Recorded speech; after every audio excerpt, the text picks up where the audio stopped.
ಇನ್ನು ರಾಜ್ಯದಲ್ಲಿ ನಡೀತಾ ಇರತಕ್ಕಂಥ SIR ಪ್ರಕ್ರಿಯೆ ಏನಿದೆ ಅಂತಿಮ ಹಂತಕ್ಕೆ ಬಂದಿದೆ. ಪ್ರಕ್ರಿಯೆ ನಡೀತಾ ಇತ್ತು, ಅದು ಇವಾಗ ಅಂತಿಮ ಘಟ್ಟಕ್ಕೆ ಬಂದು ತಲುಪಿದೆ. ನೋಡಿ, ಅಂತಿಮ ಘಟ್ಟವನ್ನು ತಲುಪಿದೆ SIR ಪ್ರಕ್ರಿಯೆ. ರಾಜ್ಯದಲ್ಲಿ ಮತಗಟ್ಟೆ ಪರಿಷ್ಕರಣೆ ಬಹುತೇಕ ಪೂರ್ಣ ಆಗಿದೆ. SIR ಪ್ರಕ್ರಿಯೆ ಪೂರ್ಣಗೊಳ್ಳಲು ಕೇವಲ ಒಂದೇ ದಿನ ಬಾಕಿ ಇದೆ. ನಾಳೆ ಒಳಗೆ SIR ಪ್ರಕ್ರಿಯೆ ಕೊನೆಗೊಳ್ಳುತ್ತೆ ನಾಳೆ. ಈಗಾಗಲೇ 5 ಕೋಟಿಗೂ ಹೆಚ್ಚು SIR ಫಾರ್ಮ್ ವಿತರಣೆ ಆಗಿದೆ. 4 ಕೋಟಿಗೂ ಹೆಚ್ಚು ಫಾರ್ಮ್ಗಳು ಆಯೋಗಕ್ಕೆ ರಿಟರ್ನ್ ಆಗಿದ್ದಾವೆ, ಫಿಲ್ ಮಾಡಿ ವಾಪಸ್ ಬಂದಿದ್ದಾವೆ. SIR ಗೈರು, ನಿಧನ, ಫೇಕ್ ವಿಳಾಸ ಇರೋರು ಬರೋಬ್ಬರಿ 1 ಕೋಟಿ ಜನ ಇದ್ದಾರೆ ವೀಕ್ಷಕರೇ. ASDDO ಲಿಸ್ಟ್ನಲ್ಲಿರುವವರನ್ನ ಕೈ ಬಿಡುವ ಸಾಧ್ಯತೆ ಹೆಚ್ಚಿದೆ. ನಾಳೆ ಸಂಜೆ 5 ಗಂಟೆಗೆ ಫಾರಂ ರಿಟರ್ನ್ ಮಾಡಲು ಮನವಿ ಮಾಡಲಾಗಿದೆ. ಆಗಸ್ಟ್ 17ಕ್ಕೆ ಅಂತಿಮ ಕರಡು ಪ್ರಕಟಿಸುತ್ತೆ ಆಯೋಗ. ರಾಜ್ಯದಲ್ಲಿ ಬಹಳ ಗೊಂದಲಗಳು, ಎಲ್ಲದರ ನಡುವೆ ಫೈನಲ್ ಹಂತಕ್ಕೆ ಬಂದು ತಲುಪಿದೆ, ಕೊನೆ ಹಂತಕ್ಕೆ ಬಂದು ತಲುಪಿದೆ SIR ಪ್ರಕ್ರಿಯೆ.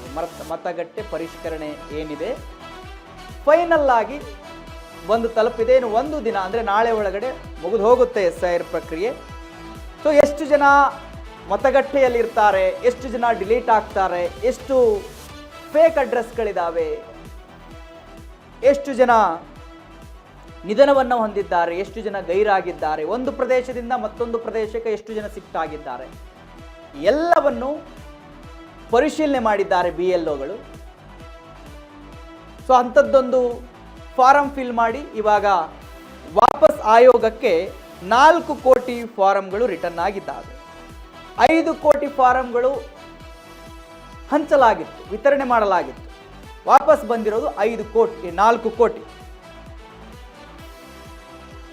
ವೀಕ್ಷಕರೇ, ಇದರ ಬಗ್ಗೆ ಹೆಚ್ಚಿನ ಮಾಹಿತಿ ಕೊಡ್ತಾರೆ ನಮ್ಮ ಪ್ರತಿನಿಧಿ ವಿನೋದ್ ಕಮತಾರ್. ಡೆಸ್ಕ್ ಲೈವ್ನಿಂದ ನನಗೆ ಸಿಗ್ತಾ ಇದ್ದಾರೆ. ವಿನೋದ್, ನೋಡಿ, SIR ಪ್ರಕ್ರಿಯೆ ರಾಜ್ಯದಲ್ಲಿ ಬಹಳ ಗೊಂದಲ ಸೃಷ್ಟಿ ಮಾಡಿತ್ತು. ದೇವಸ್ಥಾನಗಳಲ್ಲಿ, ಮಂದಿರಗಳಲ್ಲಿ, ಮಸೀದಿಗಳಲ್ಲಿ ಇದರ ಪ್ರಕ್ರಿಯೆ ನಡೀತಾ ಇದೆ ಅಂತೇಳಿ ಬಹಳ ಗೊಂದಲ ಇತ್ತು. 1 ತಿಂಗಳ ಒಳಗಡೆ ಮುಗಿಸ್ಲೇಬೇಕಾದಂಥ ಅನಿವಾರ್ಯ ಕೂಡ ಇತ್ತು ಇದು. ಸೊ ಇವಾಗ ಅಂತಿಮ ಹಂತಕ್ಕೆ ಬಂದು ತಲುಪಿದೆ. ಸೊ ಇನ್ನೊಂದು ದಿನ ಮುಗಿಯುತ್ತೆ ಅನ್ನುವಂಥ ಮಾಹಿತಿ. ಹೆಚ್ಚಿನ ಮಾಹಿತಿ ಕೊಡೋದಾದರೆ ಏನಿದೆ ವಿನೋದ್? ಮಾದೇವ ದಿಗ್ಗ, ಇಲ್ಲಿ SIR ಪ್ರಕ್ರಿಯೆ ನಾವು ದೇವಸ್ಥಾನದಲ್ಲಿ ಮಾಡ್ತಿದ್ದೀವಿ, ಚರ್ಚಲ್ಲಿ ಮಾಡ್ತಿದ್ದೀವಿ, ಮಸೀದಿಯಲ್ಲಿ ಮಾಡ್ತಿರ್ತಕ್ಕಂಥ ಇದು ಒಂದು ಕಾಂಪ್ಲಿಕೇಟ್ ವಿಚಾರ ಅಲ್ಲ. ಈ ಎಲ್ಲ ಪ್ರೊಸೀಜರ್ ಮುಗಿದು ಇನ್ನೊಂದು ದಿನಕ್ಕೆ ಬಾಕಿ, ಅಂದರೆ ನಾಳೆ ಸಂಜೆ 5 ಗಂಟೆ ಒಳಗಡೆ SIR ಪ್ರಕ್ರಿಯೆ ಮುಗಿದು ಹೋಗುತ್ತೆ. ಅದಾದ ಬಳಿಕ ಇಲ್ಲಿ ಹೆಸರು ಡಿಲಿಟೀಕರಣ ಅನ್ನೋದಿದೆಯಲ್ಲ, ASSDDO ಅಂದರೆ ಒಂದು ಅಬ್ಸೆಂಟ್ ಆಗೋದು, ಮತ್ತು ಶಿಫ್ಟ್ ಆಗೋದು, ಡಿಲೀಟ್ ಆಗೋದು, ಡಿಟೆಕ್ಟ್ ಆಗೋದು, ಈ ASDDO ಪ್ರಕ್ರಿಯೆ ಇದೆಯಲ್ಲ, ಅದು ಸಾಕಷ್ಟು ರಾಜಕೀಯ ತಿರುವನ್ನು ಪ್ರಸ್ತುತವಾಗಿ ರಾಷ್ಟ್ರ ರಾಜಕಾರಣದಲ್ಲಿ ತೆಗೆದುಕೊಳ್ಳುತ್ತೆ ಮತ್ತು ರಾಜ್ಯ ರಾಜಕಾರಣದಲ್ಲಿ ತೆಗೆದುಕೊಳ್ಳುತ್ತೆ. ಯಾಕಂದರೆ ನೋಡಿ, 1,10,53,000 ಮತಗಳನ್ನು ಡಿಲಿಟೀಕರಣ ಆಗ್ತಾ ಬಂದರೆ ನಿಜಕ್ಕೆ ಇದು ಒಂದು ಸಣ್ಣ ಸಂಖ್ಯೆ ಅಲ್ವೇ ಇಲ್ಲ. ಸೊ ಹೀಗಾಗಿ ಈ ದೇವಸ್ಥಾನದಲ್ಲಿ ಮಾಡಿದ್ದು, ಚರ್ಚಲ್ಲಿ ಮಾಡಿದ್ದು ಇದು ಮ್ಯಾಟ್ರ್ ಆಗಲ್ಲ. ಈ 1 ಕೋಟಿಗೂ ಅಧಿಕ ಜನ ಹೆಸರು ಡಿಲೀಟ್ ಆಗುತ್ತೆ ಅನ್ನೋದಿದೆಯಲ್ಲ, ಅದು ಮ್ಯಾಟ್ರ್ ಆಗುತ್ತೆ. ಸೊ ಆ ಒಂದು ಕಾರಣಕ್ಕೆ ಇದೀಗ ರಾಜಕೀಯ ಪಕ್ಷಗಳು ಸಿದ್ಧತೆಗಳನ್ನು ಮಾಡಿಕೊಳ್ತಿವೆ.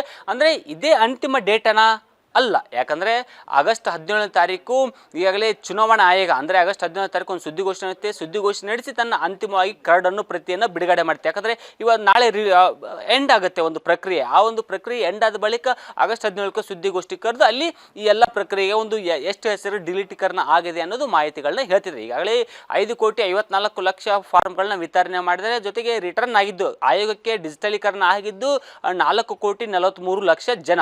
ಅದರಲ್ಲಿ ಈ ಒಂದು ಅನಿವಾಸಿ ಭಾರತೀಯಗಳು ಅಂದರೆ ಫಾರ್ಮ್ 6A ಅಂತ ಬರ್ತದೆ. ಫಾರ್ಮ್ 6A ಇದುವರೆಗೆ ಫಿಲ್ ಮಾಡಿರೋರು 3,172 ಜನಗಳಿದ್ದಾರೆ. ಜೊತೆಗೆ ಫಾರ್ಮ್ 6 ಅಂದರೆ ಅಕ್ಟೋಬರ್ 1ನೇ ತಾರೀಕಿಗೆ ಎಷ್ಟು ಜನಗಳಿಗೆ 18 ವಯಸ್ಸು ಆಗುತ್ತೋ ಅವರುಗಳಿಗೆ ಈ ಒಂದು ಫಾರ್ಮನ್ನು ವಿತರಣೆ ಮಾಡ್ತಾರೆ. ಫಾರ್ಮ್ 6A ಅಂದರೆ ಮೊದಲ ಬಾರಿ ಮತದಾರರು, ಅವರಿಗೆ 3 ಲಕ್ಷ ಮತದಾರಗಳು ಈಗಾಗಲೇ ಡಿಜಿಟಲೀಕರಣ ಆಗಿದ್ದಾವೆ. ಜೊತೆಗೆ ಫಾರ್ಮ್ 8 ಅಂದರೆ ಈಗಾಗಲೇ ಹೆಸರು ಚೇಂಜ್ ಮಾಡೋಕ್ಕೆ, ಫಾರ್ಮ್ 8 ಹೆಸರು ಚೇಂಜ್ ಮಾಡೋಕ್ಕೆ ಈಗಾಗಲೇ 8 ಲಕ್ಷ ಜನಕ್ಕೂ 8 ಲಕ್ಷಕ್ಕೂ ಅಧಿಕ ಜನ ಫಾರ್ಮ್ 8 ಫಿಲ್ ಮಾಡಿದ್ದಾರೆ. ಸೊ ಹೀಗಾಗಿ ಇಷ್ಟೆಲ್ಲ ಫಾರ್ಮ್ಗಳು ಫಿಲ್ ಮಾಡ್ತಕ್ಕಂಥ ಜನಗಳು ಸೇರಿ ಎಲ್ಲ ಒಟ್ಟು ಟೋಟಲು 4,43,00,000 ಜನಗಳು ಬರ್ತಿದ್ದಾರೆ.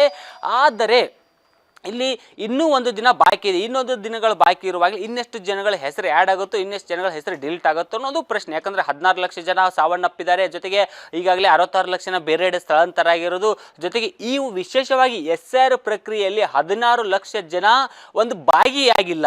ಇದು ಎಲ್ಲೋ ಒಂದು ಕಡೆ ವೈಫಲ್ಯವೋ, ಚುನಾವಣಾ ಆಯೋಗದ್ದು, ಅಥವಾ ಜನಗಳಿಗೆ ಅರಿವಿಲ್ವೋ, ಅಥವಾ BLOಗಳ ನೆಗ್ಲಿಜೆನ್ಸಿನೋ ಅಥವಾ BLOಗಳ ನೆಗ್ಲಿಜೆನ್ಸಿನೋ ಅನ್ನೋದು ಇಲ್ಲಿ ಇನ್ನೂವರೆಗೂ ಸ್ಪಷ್ಟತೆ ಆಗಿಲ್ಲ. ಆದರೆ 16 ಲಕ್ಷ ಜನ ಅಂದರೆ ಇದೇನು ಸರ್ವೆ ಅಂದರೆ ಕಮ್ಮಿ ಒಂದು ಸಂಖ್ಯೆ ಅಲ್ವೇ ಇಲ್ಲ. ಆದರೆ ಇಷ್ಟೆಲ್ಲ ಕಮ್ಮಿ ಸಂಖ್ಯೆ ಇದ್ರೂ ಚುನಾವಣಾ ಆಯೋಗ ಇವರನ್ನು ಗೈರಾದವ್ರನ್ನು ಸಹ ಒಂದು ಡಿಲೀಟೀಕರಣ ಅನ್ನೋದು ಲಿಸ್ಟಲ್ಲಿ ಸೇರಿಸಿ ಅವ್ರಗಳ ಹೆಸರನ್ನು ಕೈ ಬಿಡುವ ಸಾಧ್ಯತೆಗಳು. ಸೊ ಹೀಗಾಗಿ ಆಗಸ್ಟ್ 17ಕ್ಕೆ ಏನು ಕರಡು ಪ್ರತಿ ಬಿಡುಗಡೆ ಆಗುತ್ತೆ ಅಥವಾ ಪಟ್ಟಿ ಪ್ರಕಟ ಆಗುತ್ತೆ, ಅದಾದ ನಂತರ ಸ್ಪಷ್ಟ ಒಂದು ನಿರ್ದೇಶನ ಸಿಗಲಿದೆ. ಒಂದು ವೇಳೆ ಏನಾದರೂ 1 ಕೋಟಿಗೂ ಅಧಿಕ ಮತದಾರರನ್ನು ಕೈ ಬಿಟ್ಟಿದ್ದೇ ಆದಲ್ಲಿ ಇಡೀ ದೇಶದಲ್ಲೇ ಒಂದು ಕೋಲಾಹಲ ಸೃಷ್ಟಿಯಾಗುತ್ತೆ. ಜೊತೆಗೆ ಇಡೀ ದೇಶದಲ್ಲೇ ಒಂದು ಅತಿ ಹೆಚ್ಚು ಮತಗಳು ಡಿಲೀಟ್ ಆಗಿರ್ತಕ್ಕಂಥ ರಾಜ್ಯ ಅಂದರೆ ಅದು ಕರ್ನಾಟಕ ಆಗಿರಲಿದೆ. Mahadev Diggav. Okay thank you Vinod ನಿಮ್ಮೆಲ್ಲ ಮಾಹಿತಿಗಾಗಿ.